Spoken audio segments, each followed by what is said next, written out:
Hola, buenas tardes. En el marco de la exposición Grupo Mira, una contrahistoria de los 70 en México, el Museo Amparo les da la bienvenida a esta conferencia. Una propuesta, recuperar las particularidades del movimiento de 1968, y damos la bienvenida a la doctora Gloria Tirado Villegas. Ella es doctora en Historia por la Universidad Nacional Autónoma de México, tiene una maestría en Historia Económica por la Universidad Autónoma Metropolitana y la licenciatura en Economía por la Universidad Autónoma de Puebla. Actualmente se desempeña como docente investigadora en el Instituto de Ciencias Sociales y Humanidades Alfonso Vélez Pliego de la UAP. Es integrante del Sistema Nacional de Investigadores Nivel 2. Desde 1994 es integrante del Padrón de Investigadores de la UAP, integrante también del Cuerpo Académico Consolidado Estudios Históricos de la Facultad de Filosofía y Letras de la misma universidad. Es docente en la licenciatura en Historia de la Facultad de Filosofía y Letras y en el posgrado en Historia del Instituto de Ciencias Sociales y Humanidades Alfonso Vélez Pliego. Es autora de numerosas publicaciones, entre las más recientes podemos mencionar El movimiento estudiantil de 1961, La reconstrucción de la memoria universitaria en la segunda mitad del siglo XIX, el 68 como ejemplo, y el libro Volver a los 17, testimonio de los estudiantes que participaron en movimientos estudiantiles de la Universidad Autónoma de Puebla. Doctora, bienvenida, gracias por estar aquí en el Museo Amparo y que disfruten esta conferencia. Muchísimas gracias, muchas gracias. Bueno, agradezco la invitación muy atenta de Silvia, muy amable en invitarme a hablar de un tema realmente interesante para mí, el que he venido trabajando de un tiempo acá y que pienso que todavía hay mucho que investigar, a pesar de que la pregunta que siempre me hacen es ¿qué más hay que decir del movimiento estudiantil de 68? Me da mucho gusto ver caras jóvenes, porque a veces cuando presentamos libros o hacemos ciclos de conferencias, nos encontramos casi siempre muchos de los que participaron en el movimiento estudiantil de 68. Eso enriquece, pero ellos ya tienen su versión, tienen su apropiación de lo que fue el movimiento. Y entonces, trabajar con gente joven nos remite a esa posibilidad de intercambiar nuevas miradas, nuevos enfoques y plantearnos también nuevas preguntas. Los textos que ustedes están viendo nos llevan a reflexionar que para contar la historia del 68 se pasó todo un proceso. Ya el próximo año estaremos cumpliendo 50 años del movimiento estudiantil de 68. Entonces, los primeros 30 años después de ocurrido esa masacre del 12 de octubre, se escribieron varios libros, pero básicamente por los protagonistas. Sus libros eran más memorias, recuerdos, pero también los periodistas y todos los que escribieron rondaron en torno a 3 elementos fundamentales. Uno, demostrar quién disparó y cómo se dio lo del 12 de octubre. Segundo, quiénes fueron los responsables de esa matanza. Y tercero, pues a demostrar que a quienes llevaron presos y detenidos a la cárcel de Lecumberri, pues habían sido maltratados, golpeados, pero que todavía tenían que haberles esclarecido y solicitar la libertad de ellos. Por eso es que el 2 de octubre, el lema 2 de octubre no se olvida, pues es la exigencia del castigo a los responsables. Los primeros libros, La noche de Tlatelolco, de Elena Poniatowska, que es un libro de texto bastante conocido, lo leen en preparatoria, básicamente, en algunas escuelas incluso en secundaria. Y el segundo libro más leído sobre el movimiento estudiantil sería Los días y los años. Más o menos corresponden a la misma época. 1969 ya estaban circulando estos libros. Pero cuando dice Elena Poniatowska en la portada La noche de Tlatelolco, pues se centra nuevamente desde la portada, se centra nuestra lectura en lo ocurrido el 2 de octubre. Desde la memoria pública se pregunta ¿qué es el 2 de octubre? E inmediatamente se remiten a la matanza de Tlatelolco, lo ocurrido ahí. Hubo muchos muertos. Es es un trauma social muy fuerte que por supuesto simbra muchas conciencias de jóvenes y de diferentes generaciones. Sin embargo, el movimiento estudiantil del 68 es mucho más allá del 2 de octubre. ¿Sí? Pero repito, todos los textos fueron surgiendo, 30 años pasaron para que esta mirada, estas investigaciones cambiaran su rumbo. Más aún, a los 20 años salió el libro La estela de Tlatelolco de Raúl Álvarez Garín, con la idea también de recuperar todo lo que había ocurrido esa tarde del 2 de octubre y recuperar los nombres, mandar a hacer una estela que está en la Plaza de las Tres Culturas, recuperando los nombres de los que habían muerto ahí. Sin embargo, el mismo Raúl Álvarez Garín lo dice, no pudimos recuperar más allá de 20 nombres. Por lo tanto, algunos periodistas y algunos escritores empezaron a decir, aquel 2 de octubre, algunos murieron 20, no más allá de 20, porque eran los 20 nombres que había recuperado Raúl. ¿Por qué 20 nombres nada más? Por dos razones. Una, porque en aquel entonces los jóvenes no llevaban su identificación como ahora la llevamos a todas partes. Uno. Segundo, muchos de ellos eran jóvenes desconocidos y venían de fuera de la ciudad del Distrito Federal, así que no hubo manera de identificarlos. Y tercero, porque algunos periodistas escondieron aquellas huellas de quienes habían muerto. A los 30 años de ocurrido el 2 de octubre, un periodista que trabajó para la Secretaría de Gobernación, por cierto poblano, Manuel Gutiérrez, de origen de Zacatlán, él fue el único, al morir, Manuel Gutiérrez, su familia donó todas las fotografías que él tomó en esos días. Pero son las fotografías más duras, más fuertes, y las donaron porque, al fallecer él, las donaron al Instituto de Investigaciones Sociales de la UNAM. En el ISUE están.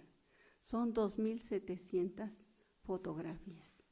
De esas fotografías, en proceso seleccionaron y publicaron unas 30 fotografías que son las que aparecieron en números especiales. Y claro, después de 30 años, se está viendo lo que desde entonces muchos dijeron que había sucedido. Porque él pudo entrar a la morgue, él pudo entrar a los separos, él pudo entrar a donde les estaban sacando prácticamente las declaraciones, y también sacó fotografías de la gente que estaba tirada en el piso de la Plaza de las Tres Culturas. Pero fíjense, y decir, después de 30 años empiezan las investigaciones desde otra mirada, desde otro enfoque y más desde la investigación. Ya no son solo los que lo vivieron, ya no son basadas solamente en la memoria, sino ya desde diferentes archivos. Esto también se debe a la actividad creciente, importante, del Comité de 68 que se forma a los 20 años para exigir justicia. Nuevamente, 2 de octubre no se olvida, y en la exigencia de la justicia, pues exigieron que se abrieran los archivos desclasificados, archivos que estaban en el fondos documentales, que estaban en el Archivo General de la Nación. ¿Y cuáles son estos 2 fondos importantes? Uno es de la Dirección de Movimientos Políticos y Sociales y el otro es de la Dirección Federal de Seguridad. Es decir, ahí se encuentran las fichas de los espías que mandaba Secretaría de Gobernación y que levantaban, ¿verdad? Levantaban la información de lo que ellos estaban viendo. Entonces así salen también una serie de libros ya basados en otra interpretación. Perdón, si vemos el anterior, miren, por ejemplo, este libro salió este año. Es de memoria, también lo acabamos de presentar, es producto de una serie de ponencias que se presentaron hoy hace 4 años, que se presentaron en el Encuentro Internacional a 45 años del 68. Pero aquí, como ustedes están viendo las portadas, si ustedes ven esta portada, bueno, parece que van con un féretro en la portada del libro de Elena Poniatowska, y van con un féretro, pero era un féretro vacío, de cartón, de juego, y parece que llevaran ya un muerto. Bueno, entonces la representación sobre el 68 ha sido muy fuerte, y por eso mismo vuelvo al punto que dije hace unos minutos, es decir, el movimiento estudiantil se ha centrado y se ha quedado solamente en el 2 de octubre. ¿Qué tenemos que hacer? Miren, este año salió este testimonio de Luis González de Alba, que habla sobre aquella tarde y hace una serie de aclaraciones. Él se suicidó porque tenía un problema de cáncer en la piel, estaba sufriendo mucho, entonces se suicida y inmediatamente sale su libro publicado y hace una serie de aclaraciones y una serie de discusiones que traía desde hace tiempo con Elena Poniatowska. Pero su libro es muy importante porque hace una serie de precisiones de dónde estaban los estudiantes, los del Consejo Nacional de Huelga, y qué es lo que pasó ahí. Bueno, entonces decía, ¿qué es el movimiento estudiantil? No podríamos quedarnos en el 2 de octubre. Tampoco podemos quedarnos en esta versión oficial de que se inicia el 22 de julio cuando se enfrentan 2 grupos de porros, los ciudadelos y las arañas, que se enfrentan después de que regresan de un partido de fútbol. Bueno, eso es, digamos, ese elemento es como la gota que derrama el vaso, porque al otro día va a seguir el enfrentamiento y la directora de la preparatoria manda a traer a los granaderos, llegan y tiran la puerta de un bazucazo, tiran la puerta de la preparatoria número 1, que en la tarde era la preparatoria número 3 y que actualmente es el Museo de San Ildefonso. Es una preparatoria que está a la vuelta del Palacio Nacional. Hoy es un bello museo. Bueno, esa es la gota que derramó el vaso, pero realmente el movimiento estudiantil empieza ese 22 de julio y termina el 6 de diciembre de 1968 cuando bajan, mejor dicho, las banderas rojinegras.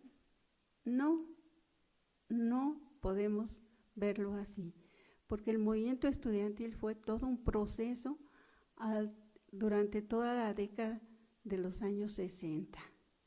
Los años 60 se viven una serie de movimientos estudiantiles que inician precisamente en 1960 en la Universidad Autónoma de Guerrero. Pero si nos fuéramos a los antecedentes, si me ponen el cuadrito, por favor. Y luego regresamos a esta presentación.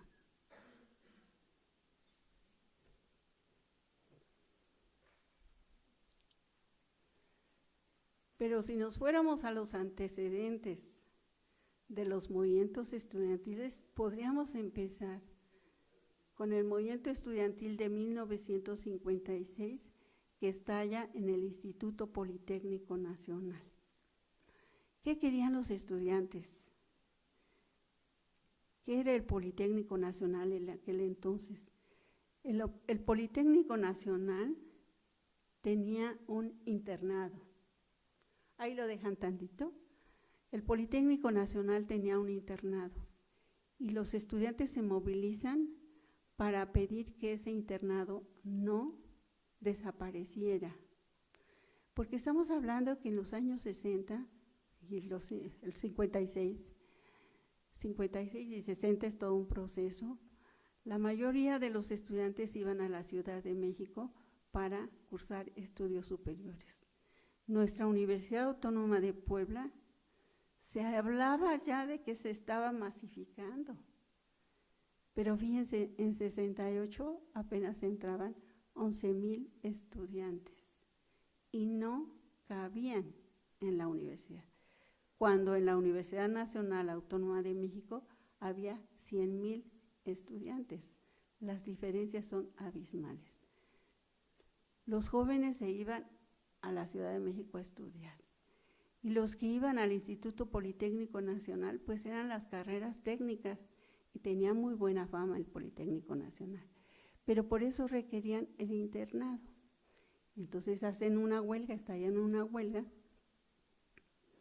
y la respuesta fue, no, el internado va a desaparecer. En una larga manifestación que hacen, pues los enfrentan con el ejército y desaparece el internado. Y se llevan presos a 2 de los líderes que eran de la Federación Nacional de Estudiantes Técnicos, de la FENET. Y ahí se echan 2 años presos en la cárcel de Lecumberri.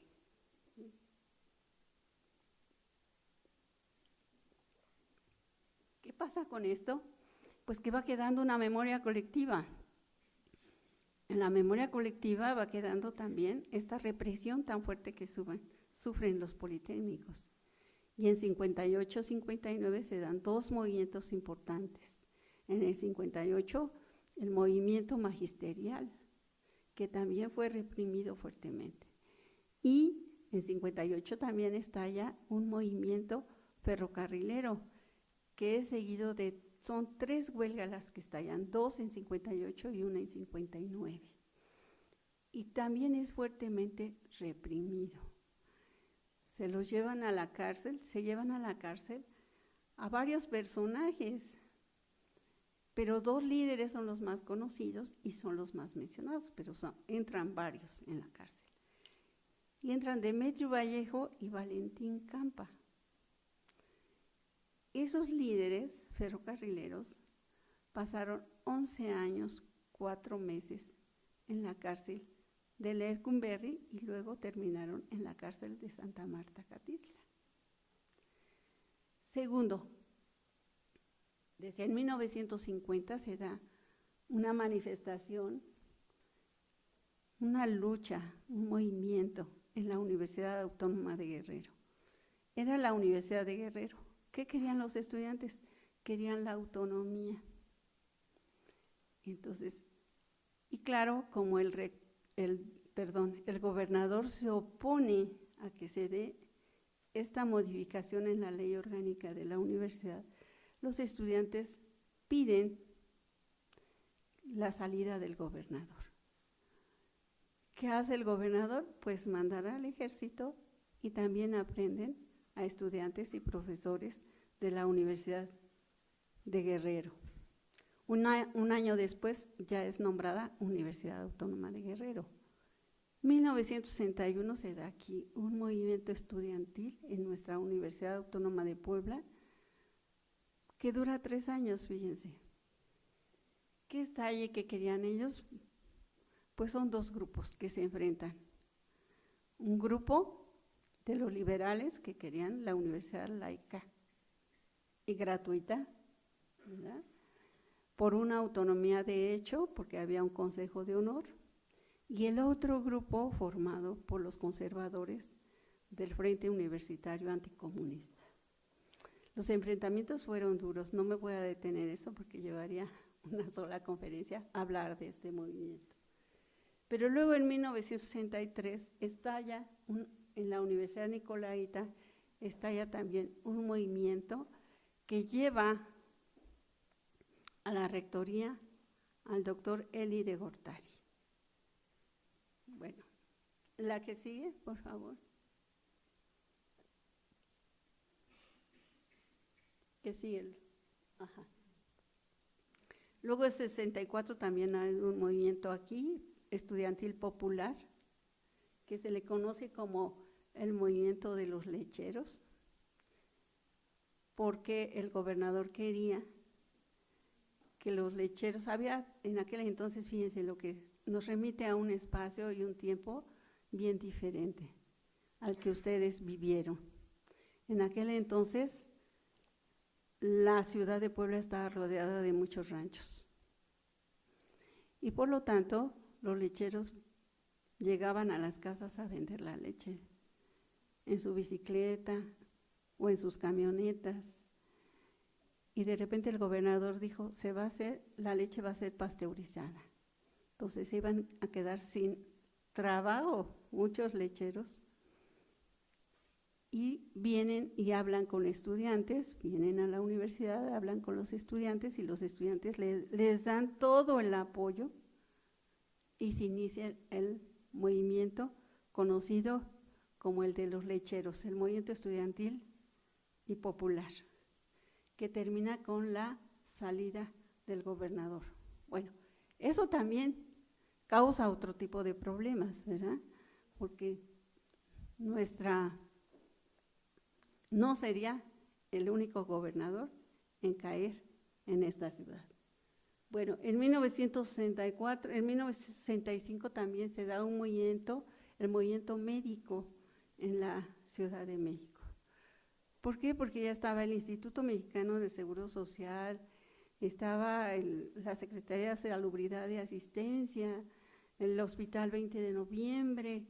¿Y cómo se inicia? Bueno, pues los jóvenes querían plaza. Los jóvenes que hacían su residencia querían una plaza y quedarse a trabajar ahí. Entonces se inician un pequeño movimiento en un solo lugar, en un hospital, pero inmediatamente empieza a irradiar este movimiento. Y también es reprimido el movimiento médico, llevado a la cárcel a sus dirigentes y no les dan absolutamente nada. Bueno, luego se iría a Sinaloa, no me voy a detener, en la UNAM también otro movimiento, en Durango, que tiene otras características diferentes. La que sigue.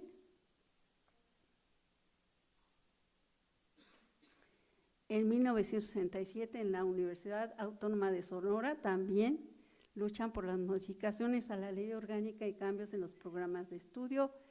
En 67, la Escuela de Agricultura Hermanos Escobar de Ciudad Juárez, Chihuahua, se van a la huelga. Era una escuela particular, pero querían los estudiantes que la escuela se volviera del gobierno y alcanzan a hacer un movimiento grande y bueno, tienen el apoyo de estudiantes de la UNAM, del Politécnico. Es decir, ustedes pueden pensar, ¿qué hacen? ¿Qué fueron a hacer hasta allá, hasta Chihuahua, la gente de la Ciudad de México? Pues iban, ¿verdad? Y luego se iría el movimiento estudiantil 68.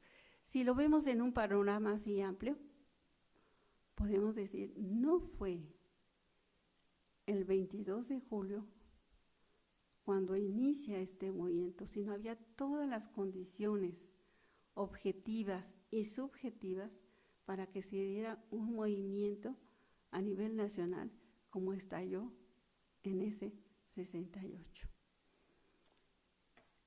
También dentro de todo lo que se había escrito parecía que todo había ocurrido en la UNAM, ¿cierto? Que todo había partido de la Universidad Nacional Autónoma de México. Pero después empezaron a salir libros del Instituto Politécnico Nacional, de Chapingo, y cada vez vamos conociendo más y más de quiénes han participado y por qué. Lo que sí es cierto es que las demandas de los estudiantes se fueron sumando y el pliego petitorio de las 6 demandas no es un pliego petitorio de demandas estudiantiles. Esa es la gran diferencia con los otros movimientos estudiantiles que señalé, sino son demandas ciudadanas que se fueron sumando. Si ustedes se preguntan por qué participaron tantos estudiantes en este movimiento estudiantil, pues hay muchas respuestas, tantas como tanta gente que participó. Pero muchos coinciden en que eran hijos de ferrocarrileros, eran hijos de médicos o hijos de maestros.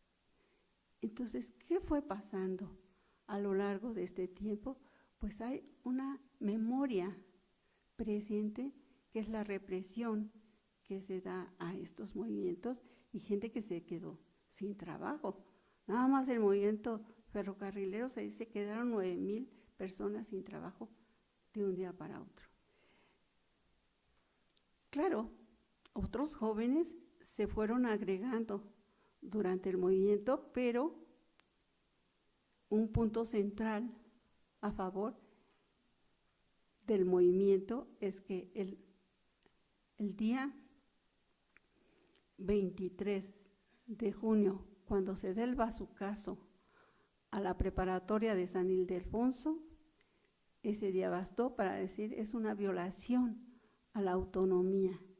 Y la posición del rector fue decir, oponerse a esa violación de la autonomía. Y las demás universidades al unísono también respondieron apoyando, ¿verdad?, apoyando al rector de la UNAM y exigiendo, ¿verdad?, alto a la represión y en contra de la violación a la autonomía. Digamos, ese es otro elemento que se agregó para que los estudiantes se sumaran. Pero la represión tampoco es el 2 de octubre, ese es lo máximo que sucedió, sino inmediatamente la represión se empezó a dar. ¿Cómo y por qué? Primero, porque el gobierno dijo es una conjura comunista. Son los comunistas, es Rusia quien está detrás de esto, es Cuba quien les está mandando dinero a los estudiantes.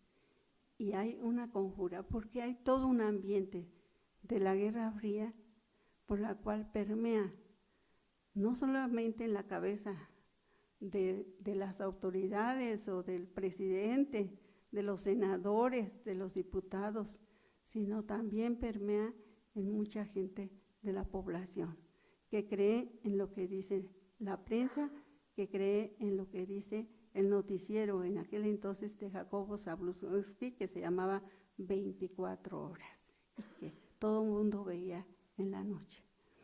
Entonces, muchísima gente creía que era en verdad una conjura comunista. ¿Qué querían?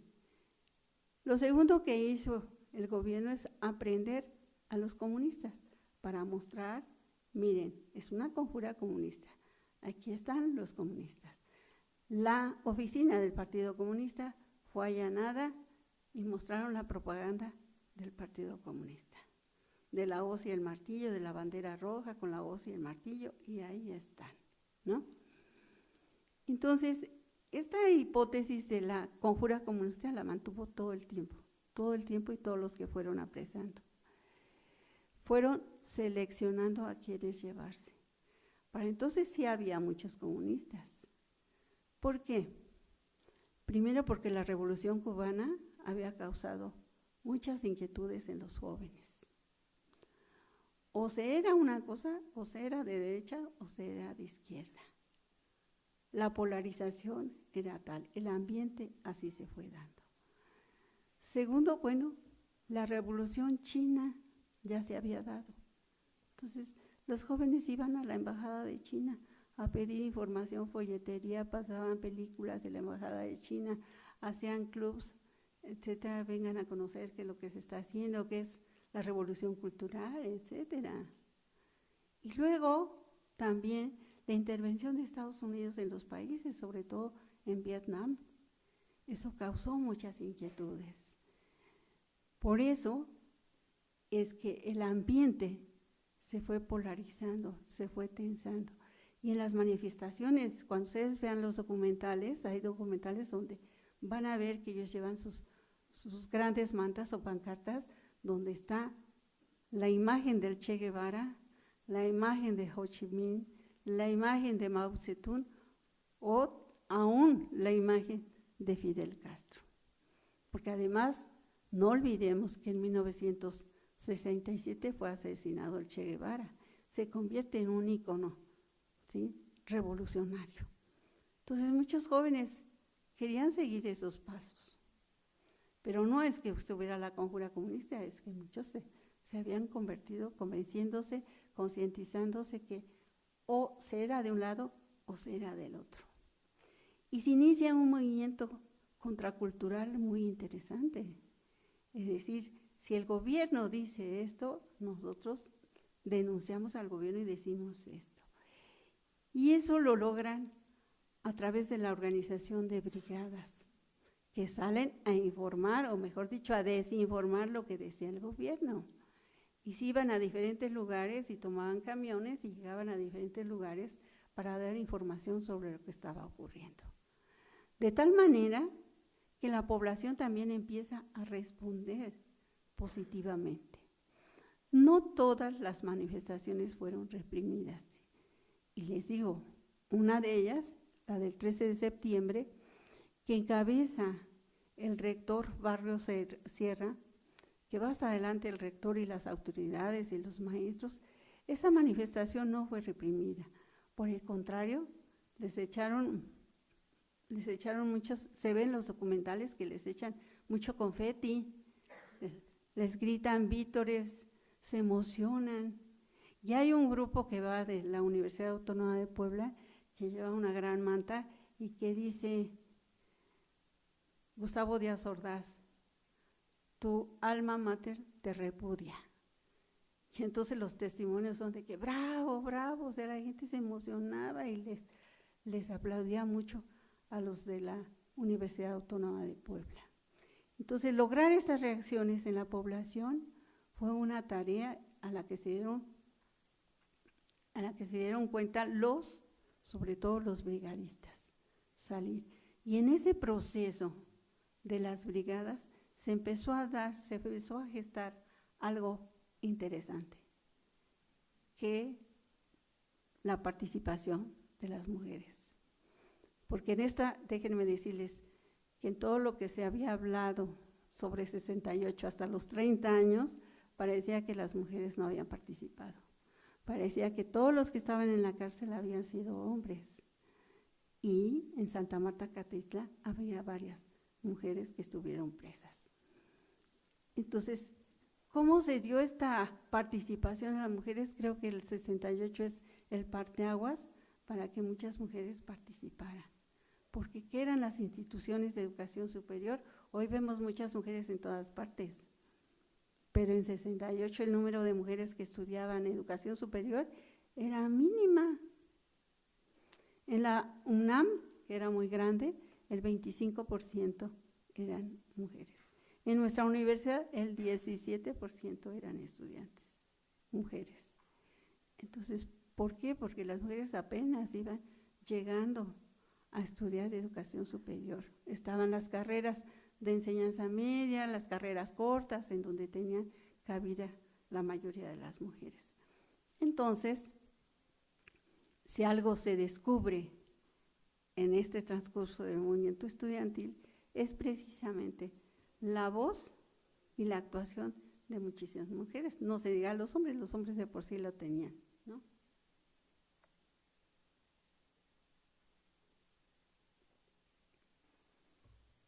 Entonces, si regresamos a las fotografías de los libros, por favor.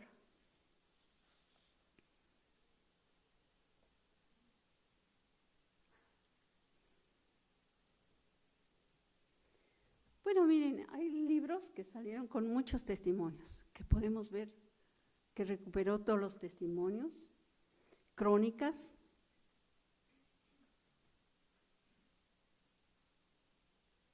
Esta crónica es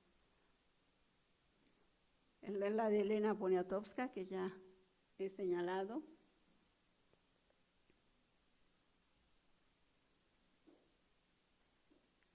La Estela de Tlatelolco, de Raúl Álvarez Garín.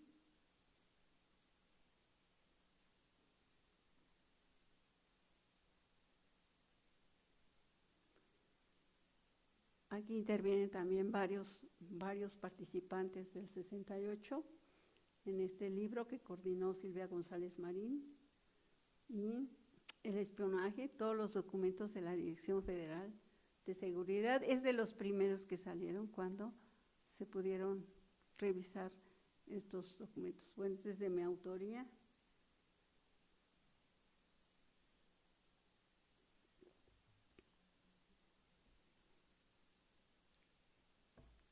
Hablando de las mujeres que empezaron a participar, porque dicen, hay mujeres, hubo mujeres en el movimiento estudiantil, pues hubo muchísimas mujeres que participaron, ¿sí? Este de Sergio Cermeño, que es buenísimo.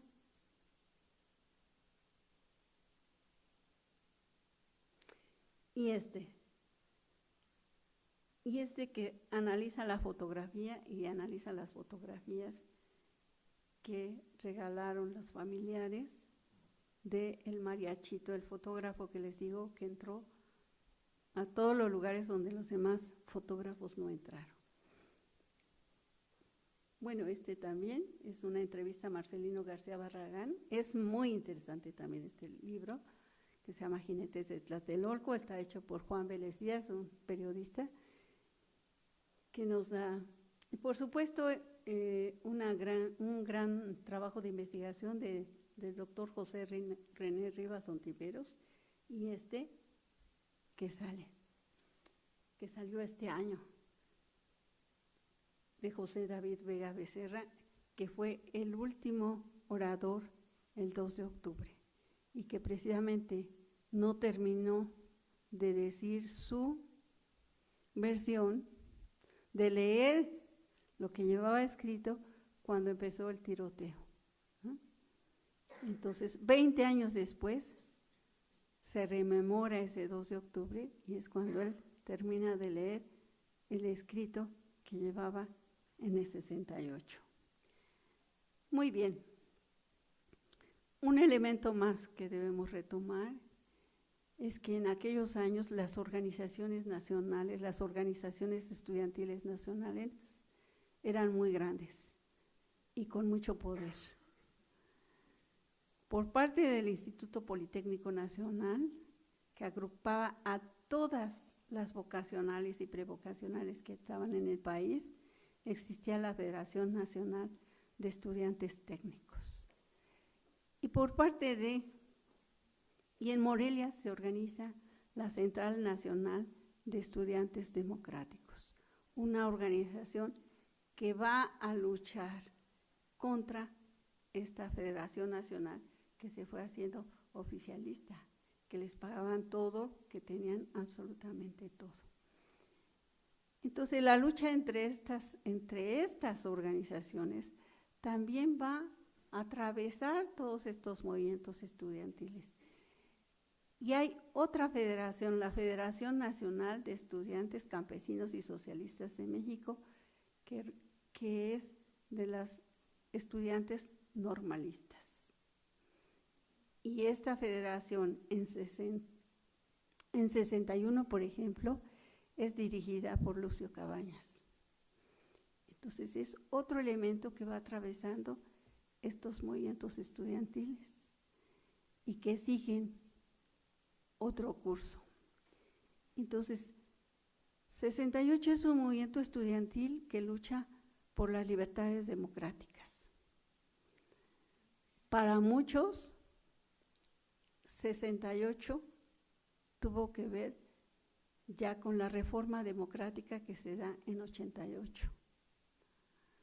Para otros, tiene que ver con toda esta división de la gente que se va a la guerrilla, a la Liga 23 de septiembre, que es la organización más grande de la guerrilla urbana. Pero para otros, es a partir de 68 se dan los cambios en los planes de estudio y las reformas que se van dando en las instituciones de educación superior. Entonces, ¿qué es este movimiento? Pues es un crisol cultural con diferentes ideas, con diferentes propuestas, con organizaciones contraculturales, donde surgen artistas de teatro, etcétera, y por supuesto el grupo Mira, que tiene aquí una exposición gráfica. ¿Y qué podemos decir también más del 68? Bueno, dos cosas, dos elementos que siempre preguntan. Uno, que entran a la cárcel de Lecumberri. No todos entran al mismo tiempo, la mayoría entra al mismo tiempo el 2 de octubre, pero permanecen 3 años, 50 días, 40 días, pero 3 años y días dentro de la cárcel. ¿Cómo salieron? ¿Cómo lograron salir? Los familiares se organizaron y pidieron al presidente de la República, que era Luis Echeverría, la salida de estos presos. 20 presos salieron rumbo a Chile, justamente en 1971, en 73 se da el golpe de Estado de Chile y ellos regresan a nuestro país. Hay una serie de adversidades a nivel latinoamericano muy complejas que hacen que muchos de ellos que habían salido son perseguidos después. Y las mujeres permanecen 1 año y días porque ellas son defendidas por Amnistía Internacional. Así que el movimiento estudiantil, repito, no podríamos decir que inicia el 22 de julio, sino ya hay condiciones para que se dé, para que estalle el movimiento. Pero tampoco termina en diciembre, sino que se organizan los estudiantes. Después del 2 de octubre se quedan pues mucha gente desorganizada. ¿Qué hacemos? ¿Qué vamos a hacer? Pero posteriormente se organizan, regresan a clases y se organizan y surgen muchos liderazgos, más allá de los que están en la cárcel. Creo que con esto terminaría yo y si ustedes tienen preguntas, con todo gusto les comento.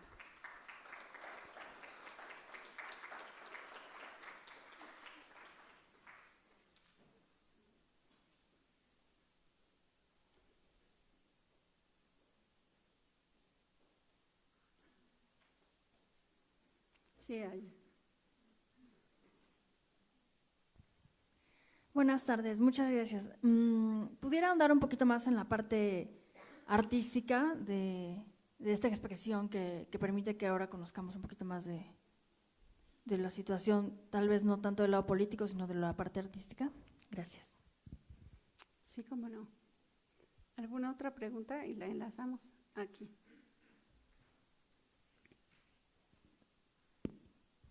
Buenas tardes. En 1968 hubo bastantes broncas estudiantiles. Incluso mis papás, como extranjeros, vieron muchas cosas. Ellos no son mexicanos, son cubanos. Y al ver a mis papás que quieren superarse, casi que se los mandan de nuevo a Cuba. Yo ya ni mero no nacía. ¿Qué tanto representó que Ernesto Guevara de la Serna se presentara en el país mexicano?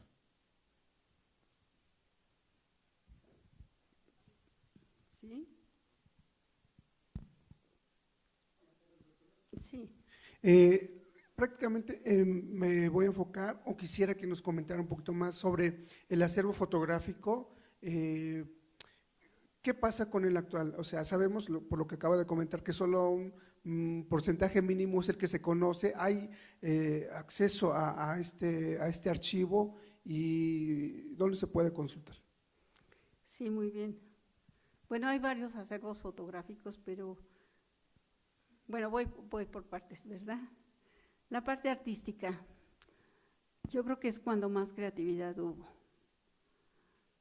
En cuanto al cine, fíjense, los estudiantes del CUEC, 2 estudiantes del CUEC, Leobardo Arteche, concretamente, su maestro le dice, ve y filmen para hacer un trabajo escolar. Entonces toman su camarita, ¿verdad? Y se van siguiendo el movimiento estudiantil. Filmaron muchas horas, muchísimas horas. Una parte les quitaron porque precisamente el 2 de octubre él se encontraba en la plaza. Y claro, cuando empezaron los disparos y él corrió, pues él se cayó y Raúl Álvarez Jarín regresó, lo levantó y se los llevaron a los 2 al bote.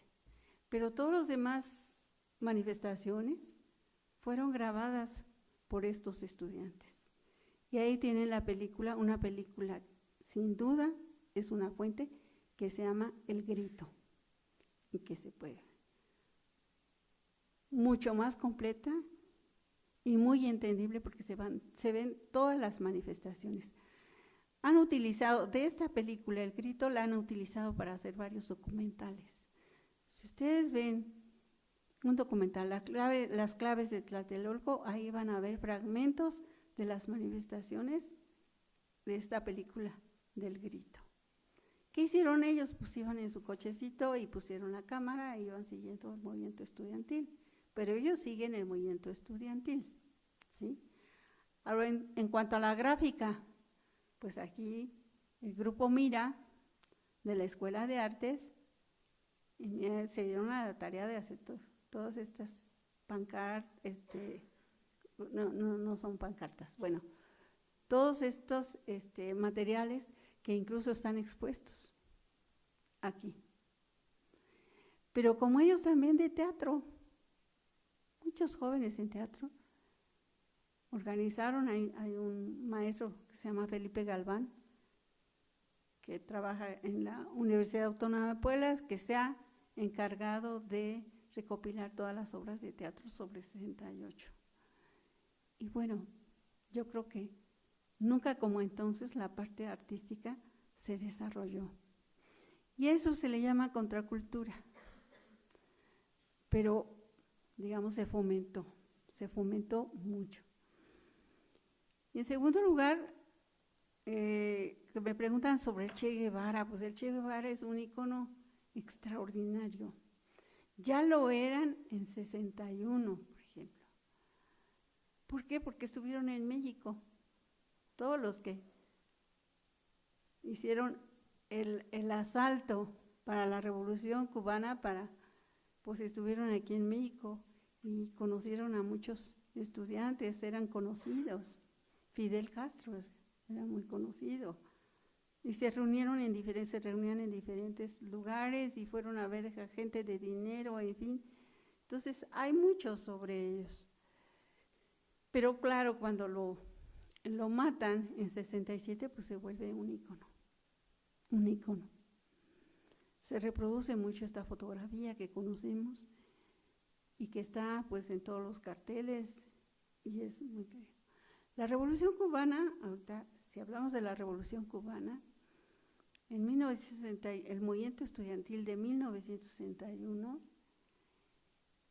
los estudiantes, hay grupos de estudiantes que se dicen que son che guevaristas y que dicen, admiran lo que está sucediendo en la Revolución Cubana. La Revolución Cubana fue muy admirada por la gente de entonces, que fueron a conocer qué hacían.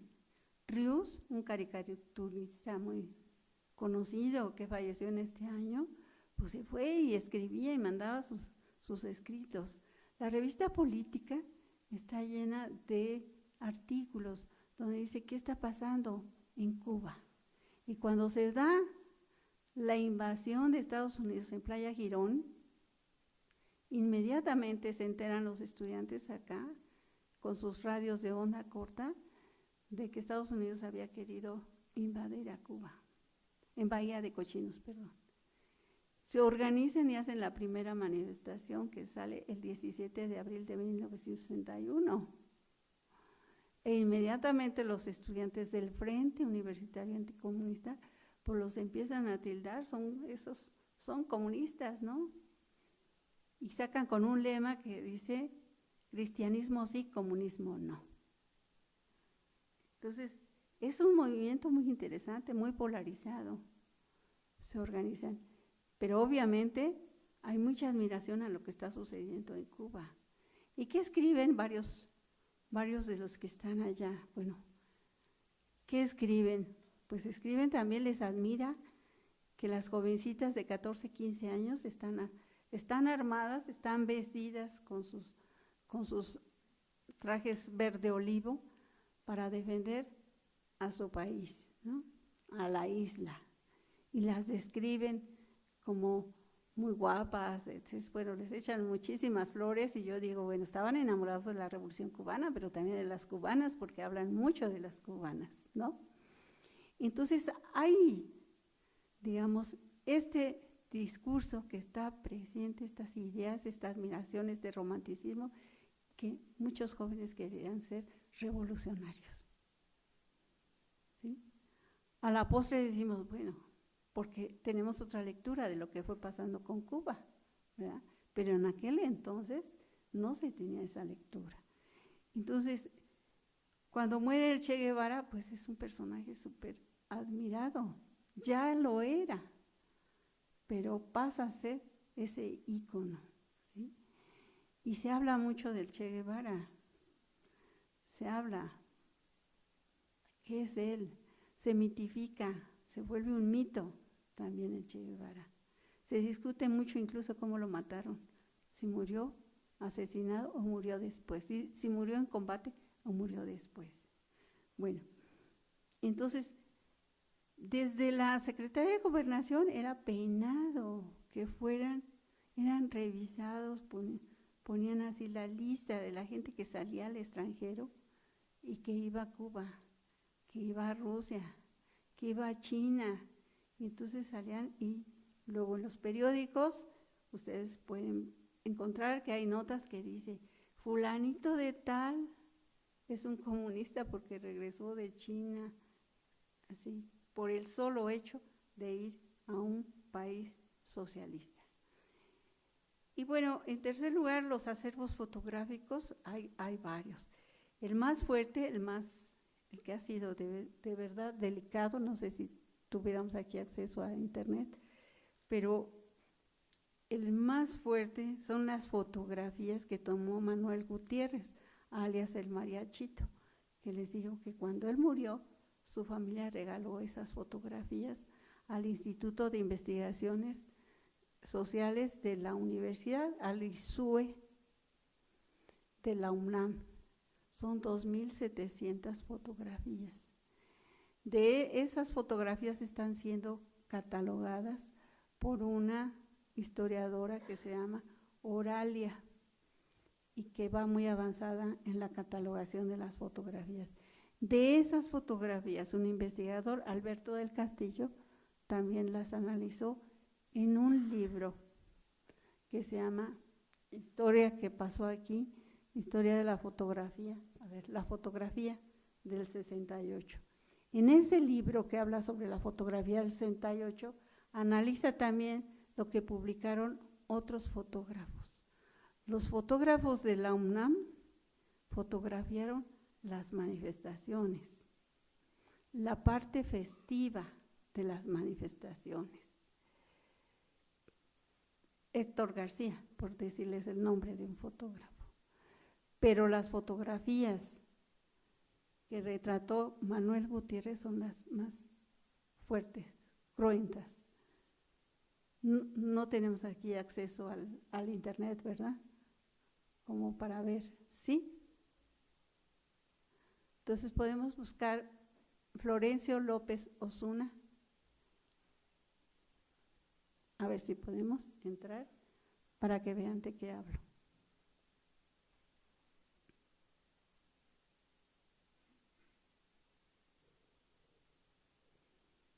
Y claro que son las imponen. Son terribles.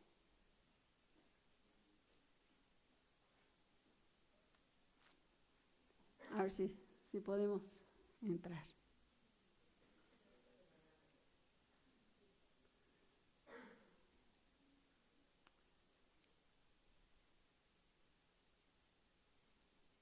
Así, Florencio López Osuna.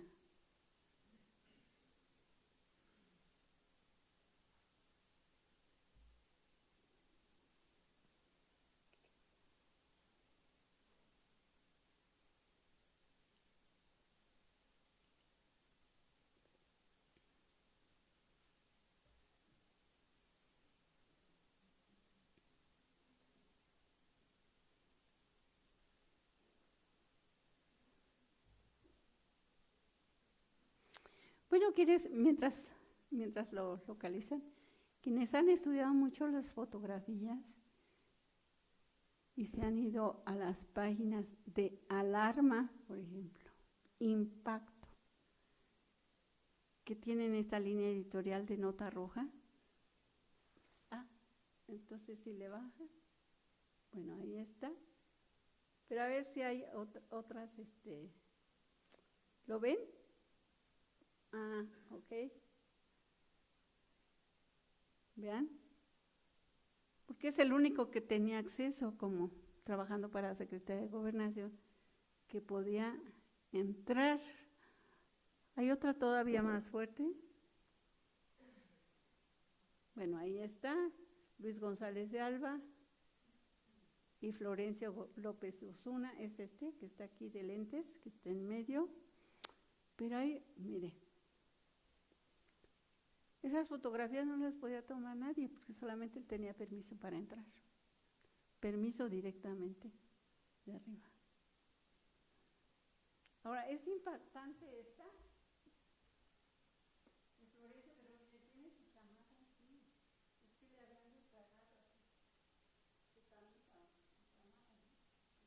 Se ve como si no tuviéramos brazos, ¿verdad? Y con sangre. Pero hay otras todavía más impactantes. Un poquito más abajo. Bueno, ahí. Y hay otras en donde está deshecha la cabeza del niño. Ahí está. ¿Ya? Ahí está.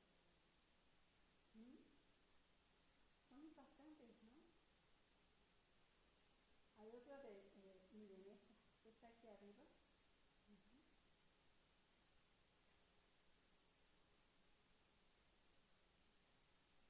Ya. Yo creo que por eso es uno de los traumas que dicen, el 2 de octubre no se olvida. Es impactante, son impactantes las fotografías y lo que los vecinos de Tlatelolco han dicho. ¿Cómo? Dijeron 20 muertos. Elena Poniatowska dijo, fueron 250. Pero los vecinos, miren, eso lo publicó Proceso. Miren, estas también. Pero los vecinos, en un documental para las claves de Tlatelolco, dicen los vecinos, no, eran muchísimos los muertos, nosotros vimos muchos muertos. Y en la noche llegaron los bomberos y los barrenderos, barrieron la plaza, lavaron la plaza, y entonces quedó todo limpiecito, como si no hubiera pasado nada.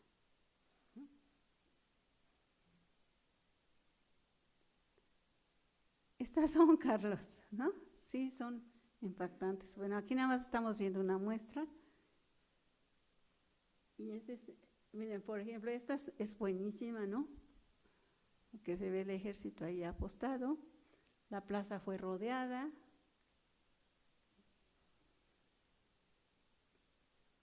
Entonces, claro, hay varios fotógrafos que han dado sus imágenes, pero algunos no pudieron subir al edificio Chihuahua, a los edificios que estaban ahí, porque estaban tomados por el Batallón Olimpia, ahí estaba un grupo paramilitar.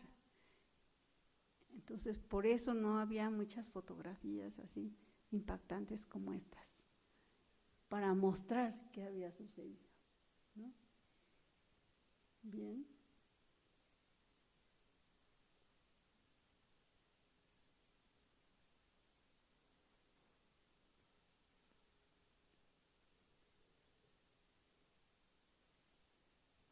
Creo que son las principales, ¿verdad?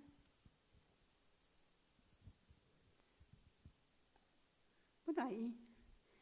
Y claro, muchos estudiantes se fueron a refugiar en las casas, los vecinos les permitieron refugiarse en los edificios de Tlatelolco, en sus departamentos. Pero, por ejemplo, hay un compañero mío, un amigo que coordinó el libro, con el que coordiné el libro de 45 años del 68, que él dice, bueno, yo me refugié en el edificio Chiapas, que está un poquito más atrás. Una señora nos dio alojamiento, entramos varios muchachos, pero después nos dijo, ¿saben qué? Váyanse, porque vaya a venir la policía y entonces me llevan a mí también. Entonces los muchachos le pidieron, no, pues nosotros nos vamos, pero que se queden ellos porque son los delegados del CNH, y él estaba en preparatoria. Entonces dice la señora, bueno, y él llevaba grabado, había grabado todo el meeting, ¿ve? Y entonces se quedan, dice la señora, bueno, que se queden aquí estos muchachos.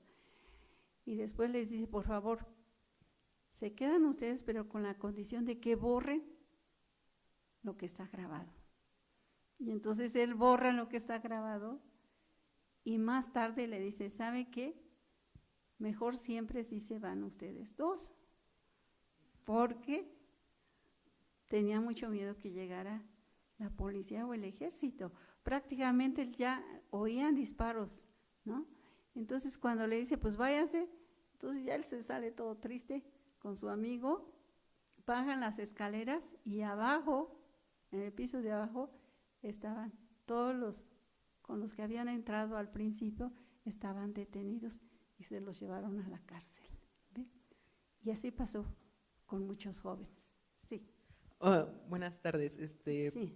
Aprovechando que usted tiene como mucho conocimiento y mucha experiencia sobre este tema, me gustaría, plantearle una pregunta o una reflexión, que es bastante específica, y dice, o sea, ¿cómo entender la configuración de la izquierda en este momento del 68? Es decir, ¿cómo se entiende y cómo se vive? ¿Y qué comentario podría traernos a nuestro presente? ¿Podría pensarse en términos de reflexión crítica o enseñanza hacia nuestras prácticas o vivencias actuales? Ay, qué buena pregunta. ¿Cómo se entiende? Miren, la izquierda primero, la izquierda no debemos entenderla como algo monolítico, ¿sí? Era una izquierda muy amplia. En 68, izquierda con respecto a qué, pues izquierda con respecto a la derecha, con respecto a los conservadores, pero tienen una posición heterogénea, es muy amplia, ¿no? Los mismos integrantes del Consejo Nacional de Huelga tuvieron diferencias y durante la cárcel siempre estuvieron defendiendo diferentes opiniones. Pero, por supuesto que es una izquierda que también se unifica, se va unificando ya en su presencia dentro de las instituciones de educación superior.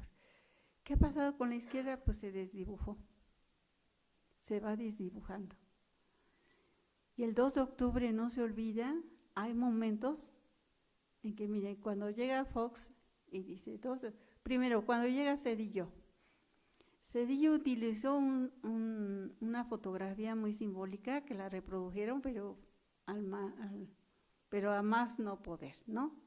Donde está pegado a una pared, porque él era estudiante de economía del Politécnico, y están dos granaderos, ¿verdad? Amagándolo, ¿verdad? Entonces, simbólicamente, ¿qué significó esto? Miren, soy de ustedes, yo estudié, yo en 68, etc. Lo utilizó simbólicamente. Y con Zedillo viene la privatización de empresas. Con Fox dijo, sí, 15 minutos y arreglo lo del Ejército Zapatista de Liberación Nacional, ¿no?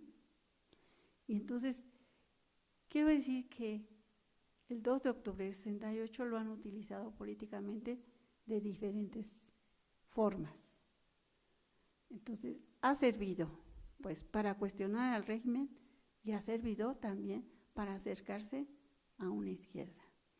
Porque no olvidemos, el PRD llega, sobre todo en la Ciudad de México, llega y es la izquierda.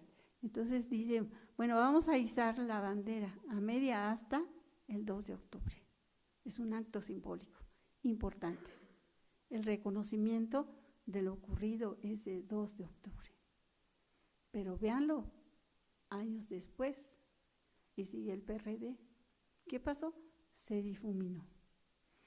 Ahora, ¿qué es la manifestación del 2 de octubre? El Comité de 68 se mantuvo firme, se mantiene firme todavía, porque han fallecido ya varios de sus integrantes, y representan pues la fuerza, digamos, más viva por una parte, pero también limpia, honesta, de lo que representan las luchas por las libertades democráticas. Entonces, cuando me dices, ¿qué izquierda? ¿Qué podemos retomar? Bueno, digo, mi primera pregunta sería, ¿qué ha pasado con esa izquierda? ¿Hacia dónde va la izquierda ahora que estamos hablando de coaliciones? Bueno, ¿qué podemos entender? Dos cosas para el público.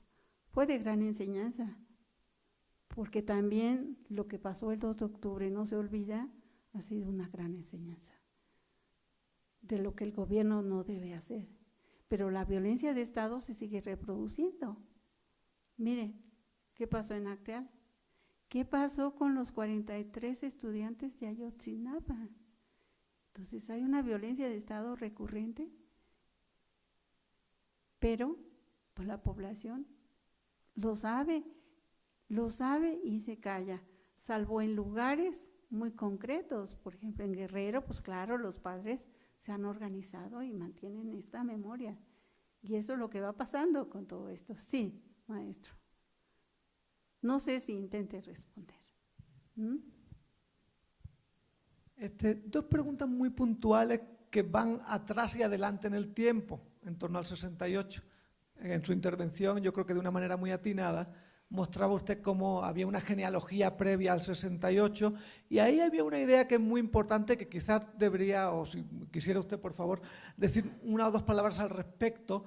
¿Por qué era tan importante la lucha por la autonomía universitaria que se da en Puebla, que se va a dar en Guerrero, que se va a dar? ¿Qué significa? Porque yo creo que los que estamos en la sala muchos ignoramos qué significó esa lucha y por qué era tan importante. Esa sería la primera pregunta que antecedería. La segunda tiene que ver con la propia intervención que acaba usted de hacer respecto a Ayotzinapa y a Acteal, todos los casos de agravio. Y llama mucho la atención como un papel tan preponderante que cualquiera que vivió en Puebla en los 70 y los 80 vio que la universidad desempeñaba en términos de agente social, de exigir, de demandar, de tumbar gobernadores, no son uno ni dos. La universidad y sus estudiantes tumbaron varios gobernadores en el estado de Puebla. ¿Cuál es la situación actual? Es decir, parece que la UAP no juega ningún papel relevante en una situación realmente dramática en términos de feminicidios, de violencia desatada. Parece que universidades privadas que en principio no tendrían por qué estar movilizándose ni tener una responsabilidad pública como la Universidad Iberoamericana tienen mucho más visibilidad, ¿no? Entonces la segunda pregunta tendría que ver en qué deriva o qué ha ocurrido con la universidad, ¿no? Desde los 90 para acá, que explicaría esta ausencia, digamos, de una responsabilidad pública y política que es notoria, ¿no? en esa situación que nos describía usted. Muchas gracias. Bueno, es muy interesante la pregunta reflexión. que tiene muchas aristas, pero en primer lugar, bueno, la autonomía. Pues en México es un poco más tarde las autonomías. En 29 ya había logrado la autonomía en la UNAM, se había logrado la autonomía en la UNAM. Que por cierto, se insiste en que las fuerzas conservadoras son los que obtienen la autonomía, se las dan. Pero la lucha por la autonomía, ¿qué significaba para todos estos estudiantes de esta generación de los 60? Significaba separarse del gobierno, tomar sus propias decisiones, nombrar a sus autoridades. Es un poco la efervescencia lo que dirige muchos de estos movimientos regionales, pero que son parte de un movimiento nacional. Es decir, formar y decidir por su lado quién debe ser el rector y las autoridades. Es central para estos estudiantes. Y justamente tiene que ver con lo que pasa después, es decir, cómo se nombran las autoridades. Entonces viene una lucha. 68 fue fundamental para el ascenso de la izquierda en muchas universidades del país. Fue fundamental. Entonces, ¿qué pasó? También hubo un desgaste. Sí. Salieron gobernadores, claro, pero también hubo un desgaste. Y por parte del gobierno, lo que hacía era no dar el subsidio. ¿Y qué ha pasado con la historia? La historia de todo este proceso, pues se ha venido enterrando, porque muchos estudiantes no saben lo que era nuestra universidad. ¿Qué es lo que ellos saben? ¿Qué es lo que les han dicho?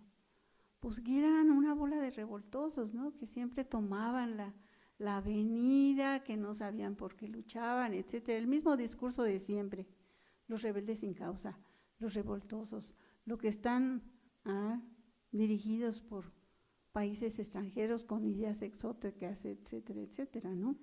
Entonces, ¿qué pasó? Pues por un lado la presión del gobierno para dar o no el subsidio. ¿Y qué se hizo con la reforma educativa? Y que precisamente le tocó a don Manuel Bartlett siendo secretario de Educación Pública. Es decir, o aceptan la reforma educativa o no va a haber subsidio. ¿Qué pasaba? Yo era estudiante en esos años en que salíamos a defender que no solamente la autonomía, sino el subsidio, la entrega de subsidio, porque a veces pasaban 3 meses y los trabajadores no cobraban, los maestros no cobraban. Una preparatoria, la Preparatoria Popular Emiliano Zapata, 2 años los maestros dieron clases sin cobrar. Claro, es otra historia, es otro mundo, ¿no? Entonces ahora pues hay subsidio, pero la reforma educativa significó, es decir, que íbamos a ser sometidos a una evaluación constante, los maestros. Y los estudiantes también. Eso es a nivel nacional, Hay un retroceso en demandas y derechos, etcétera. Están pasando por encima de muchos derechos de la gente y los estudiantes no se mueven. La respuesta, claro, la tiene la gente joven. Yo creo en los jóvenes porque lo vimos recientemente, bueno, lo vimos con el movimiento Yo Soy 132, que pareció efímero, pero se organizaron eso. Lo vimos con los estudiantes del Politécnico luchando y querían su autonomía. No se las dieron, por cierto, porque el director lo nombra el secretario de Educación Pública. En fin, pero creo que la respuesta está en los jóvenes. Yo creo que no todo viene de arriba hacia abajo, porque luego nos dicen, es que las autoridades y eso. Pero cuando nosotros éramos estudiantes nunca dijimos, si no va el rector, no voy yo. Nosotros nos manifestábamos igual en 68. 2 veces salió el rector al frente, pero con los del Politécnico no fue su director. Y sin embargo la gente se organizaba, porque tenían sus propias demandas. Entonces creo que estamos en otro momento a nivel nacional e internacional que tenemos que tomar en cuenta qué está pasando a nivel internacional, pero en este momento pues sí, los jóvenes están retraídos en otros asuntos. No es de arriba hacia abajo, repito, sino es de abajo hacia arriba que tiene que emerger estos movimientos estudiantiles. Así fue que de momento estalla el 22 de julio. ¿Hubo represión? Sí, hubo represión. Si quieren salir a manifestarse y decir su opinión y decir no me pasa nada, pues eso a lo mejor no. Ahora, respecto a los feminicidios, a mí, claro, yo cuestionaría por qué no hay una declaración respecto a los feminicidios, una declaración institucional. Pero me dio mucho gusto ver a los rectores de la Ibero, ¿verdad?, que estuvieron aquí en el Zócalo de la ciudad. Fue una manifestación impresionante. Se sumaron los de la universidad, ¿sí?, con los de la Ibero, los de la OPAEP. Había estudiantes de diferentes instituciones. Quiere decir que en algún momento se va a reaccionar, ¿sí? Pero por supuesto que las condiciones objetivas son totalmente otras. Ahora no hay necesidad de salir a luchar por el subsidio. En otros tiempos no teníamos ni parajises. No podían cobrar los cochises, ¿no?, que son los administrativos. No había tampoco salones suficientes. Ahora los tenemos y queremos más. Y muchos estudiantes en Ciudad Universitaria, por ejemplo, piden que los estacionamientos fueran más grandes. ¿Por qué? Porque llegan en coche. Es otra composición también, otra composición social, los que llegan a la universidad. Entonces, la separación y el enfrentamiento que hubo en años anteriores en el movimiento estudiantil de 61 también tenía que ver con que unos eran egresados de escuelas oficiales y otros eran egresados de escuelas particulares de recursos económicos, ¿sí? Entonces, ahora estamos en otra situación. Claro, habrá un momento en que eso se derrame el vaso, ¿no? Pero en otras instituciones, ya ven, los normalistas, pues lo que les pasó es terrible, ¿no? Los desaparecidos. ¿Sí? Maestro, no sé si contesté. Sí. Bueno, ¿ya no hay ninguna pregunta? Bueno, pues si no hay ninguna pregunta, yo les agradezco su atención. Muchas gracias.